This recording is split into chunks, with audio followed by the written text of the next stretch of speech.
得太严重了。我儿子挂盐水已经有半个月了，但是还是咳，都没什么用。前几天去检查嘛，说是支原体感染，有点气管炎了。那天天看他那么咳，真的很心疼的。今天听朋友跟我说嘛，他说是用川贝炖那个梨吃了会有用。那不管有用没用，我先试试看。这玩意咋这么贵呢？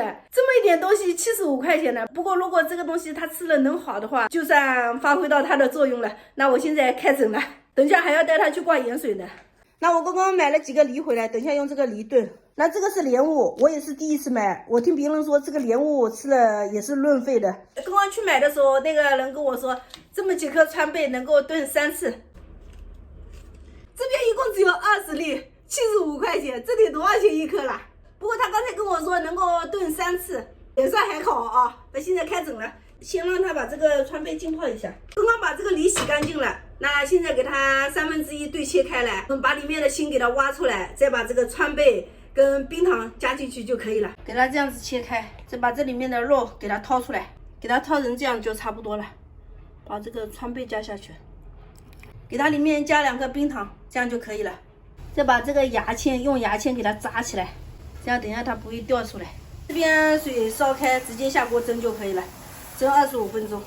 再给他煎2个荷包蛋，这个是鸭蛋。他们说咳嗽的人不能吃鸡蛋，那我就给他煎2个鸭蛋。等一下去接他的时候，我就直接把饭带过去了。其实这段时间天天晚自习都给他请假去挂盐水，那挂完以后回来都半夜3更了，那也没办法。我儿子很喜欢吃荷包蛋的。刚刚把菜准备好，这3个菜是给我儿子去吃的，还有这个米饭，这些是给我老公留的，他等一下要回来吃饭。把盖子等一下冷了。送给我小小的姑娘，把它别在你的发梢。好了，给它洗个莲雾带过去，等下的时候可以吃。这个梨也炖好了，把它带过去，给它这样子装着。这边给它带了一些零食，因为他挂的是那个阿奇，有反应的。出发了，大包小包的。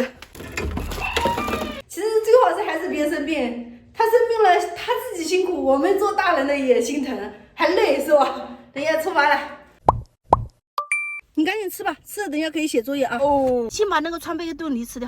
你知道怎么这个表情？那个梨在那个零食的袋子里头。哦，每次到这边都要快6点了。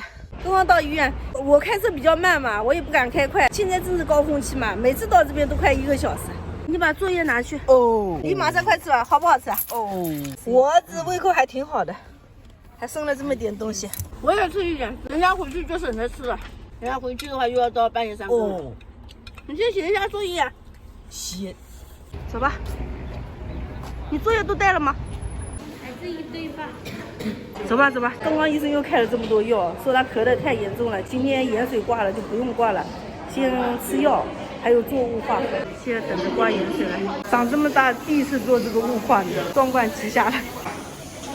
好了，走吧，怎么？东西都拿好了？拿完了，走吧，东西已经拿完了，不用去看了。他还不放心，还要去看一下呢。没了，走吧。现在已经9点40分了，到家又要快11点了。那今天挂完，明天的话就不用挂了。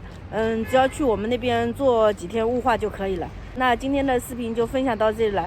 要是有知道其他方法能够止咳的家人，希望大家可以给我留言。那我们下个视频见了。他一直在咳，一直在咳。